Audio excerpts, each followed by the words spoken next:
আসসালামু আলাইকুম। আজকে আমরা একজন হিরোর গল্প শুনব, যিনি আবিষ্কার করেছেন প্রথম এই ত্রিভুজের ক্ষেত্রফল হাফ গুণন ভূমি গুণন উচ্চতা। দেখুন, বর্গের ক্ষেত্রফল যখন আমরা পড়ি তখন কিন্তু আমরা সকলেই জানি যে বর্গের ক্ষেত্রফল হচ্ছে বাহু স্কোয়ার বা বাহুর দৈর্ঘ্য গুণন বাহুর দৈর্ঘ্য। বাহুর দৈর্ঘ্যকে বাহুর দৈর্ঘ্য দ্বারা গুণ করলেই বর্গের ক্ষেত্রফল নির্ণয় হয়। যখন আয়তের ক্ষেত্রফল আমরা পড়ি তখন কিন্তু আমরা পড়ি হচ্ছে দৈর্ঘ্য গুণন প্রস্থ। যখন সামান্তরিকের ক্ষেত্রফল আমরা পড়ি তখন কিন্তু এর ক্ষেত্রফল হচ্ছে ভূমি গুণন উচ্চতা। তো সবগুলির ক্ষেত্রফলে কিন্তু এতটা জটিলতা ছিল না যতটা জটিলতা ছিল এই ত্রিভুজের ক্ষেত্রফলে। এখানে এই ভূমি গুণন উচ্চতার সাথে একটা হাফ জুড়ে দিতে হবে। তো কে জানতো এখানে এই হাফেই যুক্ত করতে হবে?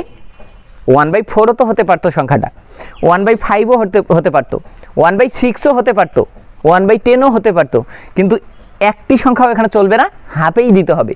ভূমি গুণন উচ্চতা মানে এইটার সাথে একটা হাফ গুণ দিতে হবে, অথবা ভূমি গুণন উচ্চতাকে 2 দ্বারা ভাগ করতে হবে, তাহলেই ত্রিভুজের ক্ষেত্রফল নির্ণয় হবে। তো কে জানতো এখানে হাফ নিয়ে আসতে হবে একটা সংখ্যা? আর এই সংখ্যাটা বা আসলো কেন? আর এইটার আবিষ্কারক কে? তিনি কিভাবে আবিষ্কার করলেন? তো আজকে আমরা সেই বিষয়ে কথা বলছি। এটির আবিষ্কারক হিরো, যাকে বলা হয়ে থাকে হিরন অফ আলেকজান্দ্রিয়া। বুঝতেই পারছেন তার নামের সাথে জায়গা যুক্ত করা আছে।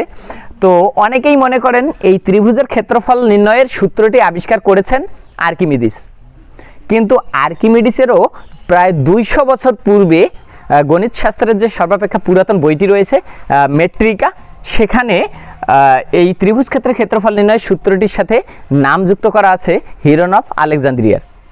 অতএব তিনি এই সূত্রটির আবিষ্কারক। এখন আসা যাক কি করে তিনি বুঝলেন সর্বপ্রথম যে হাফ গুণন ভূমি গুণন উচ্চতা করলেই ত্রিভুজের ক্ষেত্রফল আসবে, এখানে একটা হাফ যুক্ত করতে হবে।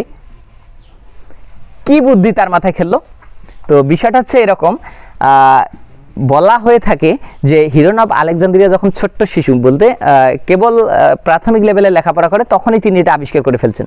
কি করে? স্যার যখন তার সামনে বক্তব্য উপস্থাপন করেছেন যে দেখো, আমরা বর্গের ক্ষেত্রফল সকলেই নির্ণয় করতে পারি।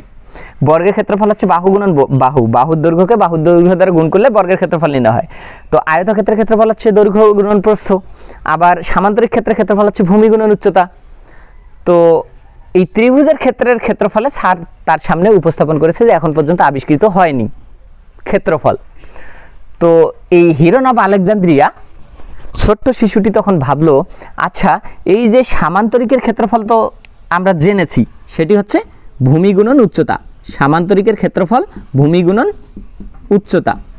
তো কোনো একটা সামান্তরিকের যদি আমি একটা কর্ণ অঙ্কন করি এই দিক থেকে এই দিকে, সেটাও তো আমরা জানি যে একটা কর্ণ সামান্তরিককে সমান 2টি ত্রিভুজ ক্ষেত্রে বিভক্ত করে, সমান 2টি ত্রিভুজ ক্ষেত্রে বিভক্ত করে।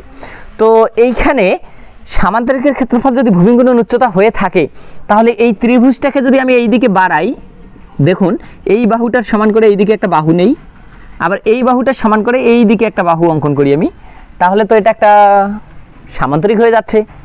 তাহলে এই সামান্তরিকটার ক্ষেত্রফল হচ্ছে ভূমি গুণন উচ্চতা। এবারে এই পুরো সামান্তরিকটার ক্ষেত্রফল যদি ভূমি গুণন উচ্চতা হয়, তাহলে আমি তো সামান্তরিকের ক্ষেত্রফল নির্ণয় করতেছি না, আমি করব ত্রিভুজের ক্ষেত্রফল, মানে অর্ধেকটার ক্ষেত্রফল। যেহেতু দুইটা সমান ত্রিভুজে বিভক্ত হয়ে গেছে, আমার প্রয়োজন অর্ধেক ত্রিভুজের, মানে অর্ধেকটার ক্ষেত্রফল। তো এই ক্ষেত্রে আমি করতে পারি কি, অর্ধেকটা ফেলে দেই, মানে এই ভূমি গুণন উচ্চতাকে 2 দ্বারা ভাগ করি অথবা হাফ দ্বারা গুণ করি, তাহলেই তো ভূমি গুণন উচ্চতা মানে সামান্তরিকের ক্ষেত্রফল, আর তার অর্ধেক ফেলে দিলাম, আমি একটা হাফ নিলাম। তার মানে সামান্তরিকের ক্ষেত্রফলের ভাষাটা এরকম, সামান্তরিকের ক্ষেত্রফলের অর্ধেক, এটাই হচ্ছে ত্রিভুজের ক্ষেত্রফল।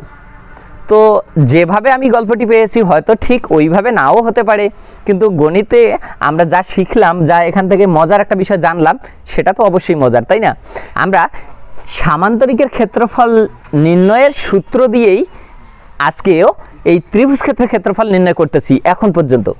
যদিও সমবাহু ত্রিভুজ, সমদ্বিবাহু ত্রিভুজ, তারপর বিষমবাহু ত্রিভুজের বাহু দ্বারা কিংবা কোণ দ্বারা ত্রিভুজের ক্ষেত্রফল নির্ণয়ের বিভিন্ন সূত্রাবলী বিভিন্ন বিজ্ঞানী আবিষ্কার করেছেন, কিন্তু আজকে আমাদের আলোচনাটা ছিল হিরন অফ আলেকজান্দ্রিয়াকে নিয়ে, যেহেতু তার আবিষ্কারটা অনেক মজার, তাই না? তো আমাদের এই পেজে নিয়মিতভাবে গাণিতিক বিভিন্ন মজার শর্টকাট এবং জব ম্যাথগুলি আপলোড হচ্ছে। বন্ধুরা, যদি আপনি আমাদের এই ভিডিওটি ফেসবুক পেজের মাধ্যমে দেখে থাকেন, তাহলে অবশ্যই ফলো বাটনে ক্লিক করতে ভুলবেন না। আর যারা ইউটিউব থেকে আমাদের এই ভিডিওটি দেখছো বন্ধুরা, অবশ্যই সাবস্ক্রাইব করতে ভুলবে না, তাহলে পরবর্তী ভিডিওগুলি অনায়াসে চোখের সামনে হাতের কাছেই পেয়ে যাবে। ধন্যবাদ বন্ধুরা, সকলের সুস্বাস্থ্য কামনা করছি। আসসালামু আলাইকুম।